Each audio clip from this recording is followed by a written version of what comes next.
But on this particular project, it has really brought home to me how important having systems and processes set up in your business from the beginning is. It is really not something that you want to do on the fly. It's what you want to build into your business from day one. Hi, I'm Beth Beesky, the founder of More Time to Design and your host of the Design Dialogues podcast. I've been a designer for the last 12 years and I've run my own studio for 5, and I know how hard it is to run a successful business. You not only need to be great at designing, but you need to be great at all the other things as well. I created More Time to Design, a software platform to help designers run efficient studios, and I've created the Design Dialogue podcast to help us all learn together. Each week, we will meet professionals who are at the top of their game doing things that help us run our studios. We'll have conversations with social media managers, interior design mentors, copywriters, stylists, photographers, suppliers, and also designers who have been in the game for a long time and who have such a wealth of knowledge to share.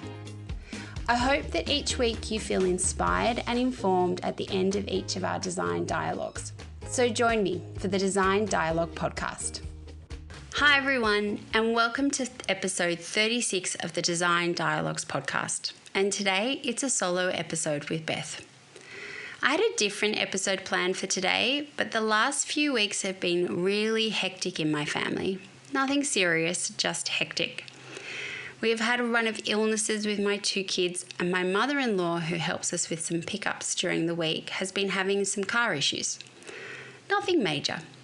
I was saying to my husband the other day, I don't think we've had 1 week so far in term 1 where everyone has gone to where they've meant to go every day, and pick-up and drop-offs have been as they should have been. And so it's been a really disrupted start to 2024, which anyone who runs their own business will really appreciate how hard it is to just grab those short bits of time to get the work done.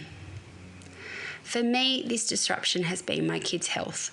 For others, it can be their own health. They may be looking after elderly parents or just other disruptions that happen to our lives. When you run your own small business, disruptions like these can be really hard to juggle because you can't just call in sick. You can't just take some time off. You have to keep showing up for your clients and grab moments of work here and there. This is most probably one of the things I struggle with the most as a working mum. I love that feeling of going, okay, I've got 2 hours, I can sit down and just get through all of this. However, if you are not getting those long stretches of time to do work and you are constantly picking up and putting things down, and before you can start, you have to work out what did I get up to, and you spend most of the precious time that you have for working just kind of working out where you're up to. It can be so frustrating. Quite often as well, when you're in this kind of disrupted workflow, it feels like you are just putting out fires all the time because you're not on the front foot and you're not as organized as you most probably are. I'm sure many of you can relate to this. When you're in that kind of really disrupted work, it can be hard to feel like you're doing your best work. And that's definitely how I have felt for the last 6 weeks or so. Things have definitely slipped. Social media, for example, has not been getting done. And other things in the business, I am just not taking off the to-do list like I had hoped to do in this first quarter of the year. But one thing that has really helped me with the few design projects that I am currently working on, and I am still working on design projects, and spoiler alert, watch out for a future podcast episode where I'm going to tell you why I feel strongly about still doing design work. But one of the things that has really helped me through this period of disruption is the fact that I have such strong systems and processes around my design business. I have developed these systems over the years, and now even more so from using More Time to Design. So for example, I'm working with a client at the moment, just finishing off a large renovation. And we're at the stage now where we are putting in and going through all the furniture and lighting options. And you know how when you're at that stage, there is so many moving parts to the project. Finalising selections, talking to suppliers, making sure payments are made, making sure things are on site when the builder needs them. Just constantly answering those tiny little detail questions from the client and builder. It's a really hectic time, and normally I love having, I set up my calendar so that I have a whole day to work on these kind of projects so that I can really keep on top of it all. Right now, a whole day would be an absolute luxury. And so the thing that has meant I have been able to keep this project moving in a way that I know I feel in control of is that because every single thing to do with this project is captured in More Time to Design. The schedule notes, for example, I'm liaising with another designer who's helping me, and all the notes from her are captured in the schedule on the line items. None of it is really in my inbox, which is a godsend because my emails at the moment are a bit out of control.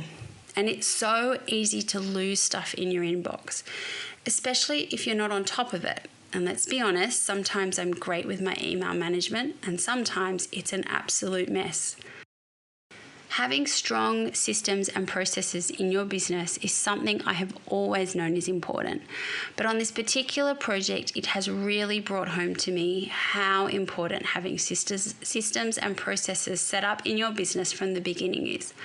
It is really not something that you want to do on the fly. It's what you want to build into your business from day one. I'll just give you a very specific example from one of my other current projects. They have been a client for a while and we have been going backwards and forwards on some external lighting options.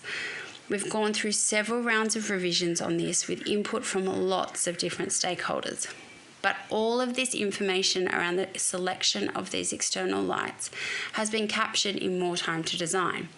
So I haven't had to go through multiple email conversations to find what I have been looking for.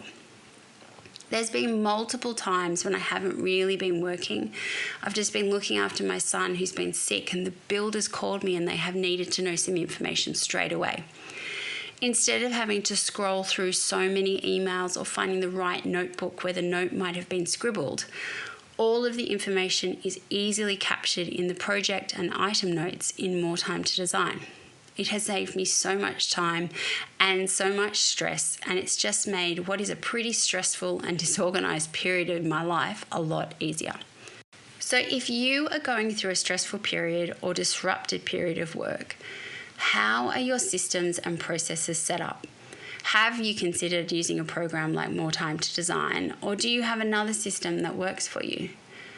Whether or not it is that you investigate and implement a studio management platform, I just encourage you to make sure that you have your systems and processes set up. It really does mean that when you are working on projects and you might not have the luxury of time, you are still able to feel in control. You are able to feel professional with your clients, and it will just make your life so much easier. I hope you enjoyed this episode of the Design Dialogues podcast. Of course, if you'd love to hear how More Time to Design can help you in your business, please reach out. I would love to chat to you about how it all works.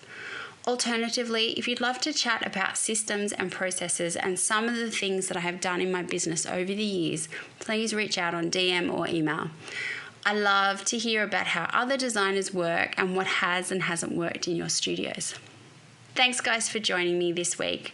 I hope you found this insightful and helpful, and I will see you next week for our next Design Dialogue. Thank you for listening to this Design Dialogue. I hope you have found it full of inspiration and helpful information to take into your design studio. If you like the podcast and want to hear more, consider sharing it or writing a review, as it helps us reach more people, and follow us wherever you get your podcasts. If you would like to unlock the power of effortless studio management and elevate your design business to new heights, please follow the links in our show notes to see how More Time to Design can help you build a better business. Have a great week, and I will see you for our next Design Dialogue.